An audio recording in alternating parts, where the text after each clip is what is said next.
All right, so that late game situation, the free throw by Lacey, Andy, you put it back in. It really felt like the game was put away right there. Is that what you felt? Yeah, I mean, right there, I feel like that was like a momentum changer. We were like, okay, we got this. Like, that sealed the deal for us, I feel like.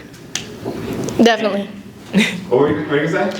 Definitely. I mean, I think her doing that, I think all game, just stuff like that, the big boards, the big putbacks, I think that gave us a lot of momentum, especially in the second half. So. Lacey, I want to ask you, so routinely we're seeing, I don't know how many times there's been somebody shorter than you on the court, and you're always just like, you have this, you don't care, you scored a lot of points today in the paint. What advice would you give to like a young girl who's not very tall but wants to be great at basketball? Oh gosh, I mean, it's a lot of toughness, and I think it's a lot of, being able to work on your craft in the paint. A lot of fakes, because everybody sees someone little, everybody wants to block them. They all want to block me in practice, and they do a lot. But just being able to, understand that and work around it, like find your strengths, because when people are going to jump, that's when you go up, and then you go back around, and it's pretty, I don't know. And obviously early on, the Shockers took the lead, and you guys just battled back. What were the adjustments that you made to make that happen? Defense and rebounding. I feel like going into the second half, we were lacking in that area. We were letting them get a lot of second chance points, a lot of O boards, and so we just came together and were like, you know what, in order to turn this game in our favor, we need to lock down our defense and we need to get on the boards. And I feel like that's what we did, and that's why we came out with the W. You guys really came to life in that second half, right? You were down 6 at the half mark, and then you came out and jumped out to like a 10-point lead. Was it whatever y'all talked about, or was it just you guys stopped turning the ball over and figured out how to put the ball in the basket better? I think we definitely regrouped at halftime.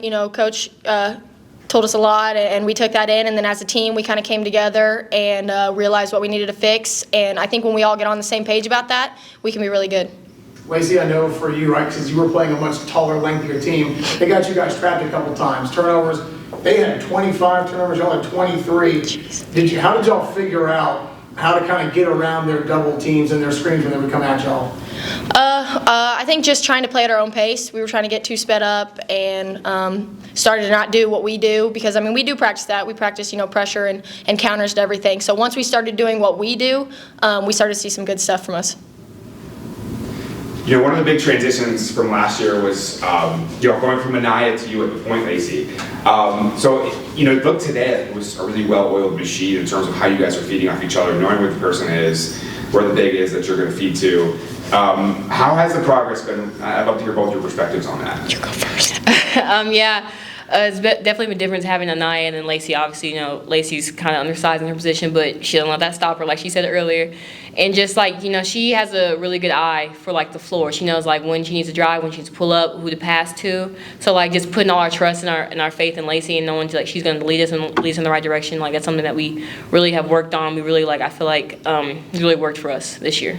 I feel like coming in, I knew I needed to, earn the respect of my fellow teammates, because at the point guard position, you lead a lot, and no one's gonna listen to someone they don't respect. So they came in and they fully trusted me at the point guard position, and I think the more we've played, the more chemistry we've kind of picked up with each other, and I think, like he said, a more well-oiled machine has been kind of coming through in the games.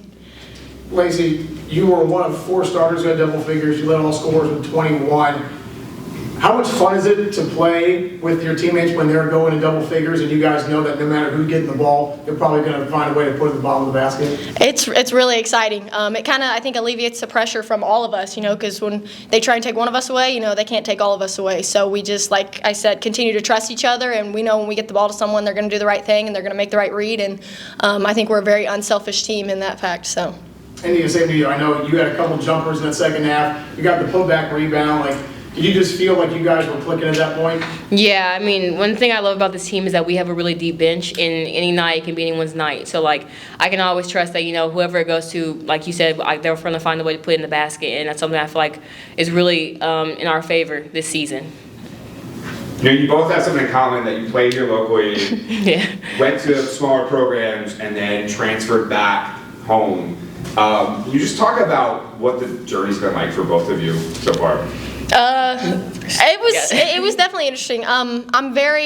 I don't regret, the journey that I took. I think it was what I was meant to take and what was planned for me by someone bigger. But, finally it kind of prepped me for being here. And I mean, I'm sure probably the same for her. But, like, you have to go there and learn and adjust. And that's what, caused us to be successful here because we had that preparation. Yeah, just like she said, I wouldn't probably take a different path to get here. I mean, I enjoyed my way getting here. We had to work hard, and I feel like something that we both have in common is that going straight from not to a D1, like to a D2 or a JUCO, we play with a chip on our shoulder, and we play with like an edge. So I feel like that's something that we bring to the table to this team and something that works really well for us.